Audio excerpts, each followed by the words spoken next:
We have here a photo a friend of mine sent me to take a look at. We'll go through it, see if it's real or fake. The software we're using to go through this is Forensically. The link for it's in the description. It's free software. You don't have to install anything to use it. It just works right in your browser. Now this photo appeared on Twitter back in September of last year. I was sent it to take a look at, and the person that posted it on Twitter has since deleted that tweet, so you can't. I don't know if you can still find it on Twitter. Luckily, I still have it, so we'll take a look at it here. This is an interesting photo. We got three little UFOs in a triangle formation. They kind of look rock-like, you know. Got a mountainous background there. It's pretty interesting. Let's take a look and see what we've got here. We're going to take a look at it we're just using the basic magnifier tool here at first. I want to look under normal magnification, just kind of at the pixels. This top rock, you can kind of see a lot of distortion around the sides of the rock, and that really comes out in this blown up version. We can see that in the second rock here too,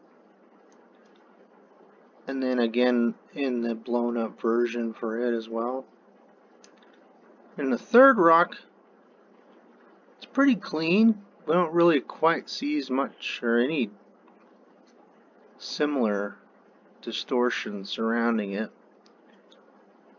and that's kind of true here with the blown up version as well. Well, let's take a look at it with the ELA. Now again, with ELA, we're going to need to set our quality. We'll go find that in the JPEG analysis. It's at 90. We'll see that here. So we'll set that to 90 on our JPEG quality.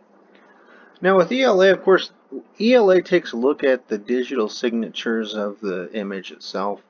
Anytime you save anything new to the image, it adds more digital signatures, and in every file version, no matter what file type it is created with, those extra digital signatures are gonna show up.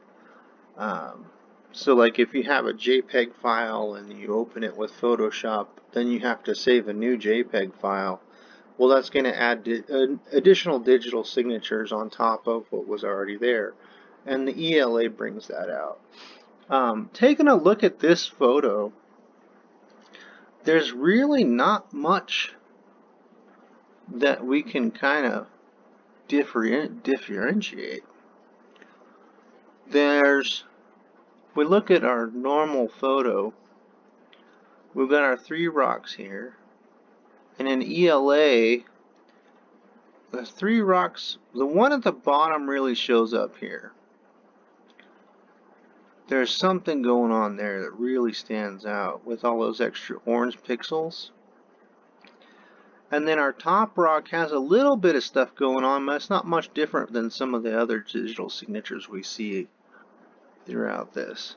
But then it really kind of starts to come out in this blown up version around the edges, kind of in the same area we were seeing when we looked at it in just the normal magnified version.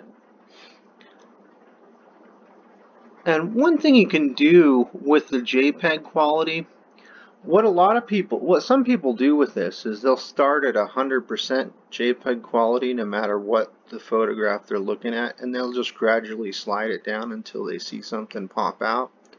I usually start with whatever quality I get from my JPEG analysis. And if we do that here and just bump it down one little notch here, we see something jumps out right away. Our top rock jumps out. There's quite a bit of difference here with our digital signatures, and our bottom rock is quite a bit different here too. And it shows up even more in these magnified versions. We've got some extra stuff, quite a bit of extra stuff going on in these, around these rocks and in them. But our third rock here, if we go back to the original image, this third rock, it doesn't really stand out quite like these two. And you can see that in the blown up version. We've got a bunch of these square lines, but we see that all over the place. There's nothing that stands out quite like those other two. So what this leads me to believe is that what happened here was a person took a photo up in the mountains, but they threw a rock up into the air and took a photo of that rock. And that's what we see here with this first rock in the corner. And then these other two rocks have been added later using Photoshop. And that's what the forensics tell me on this photo. I think it's fake, but it's cleverly faked. Some of it's real. There's actually a rock up in the air. One rock. The other two have been added. And it's kind of obvious just with the naked eye with these weird pixels kind of surrounding that top one especially. So, hope you guys enjoyed this, and I hope it helps you learn how to use digital forensics. Enjoy yourself.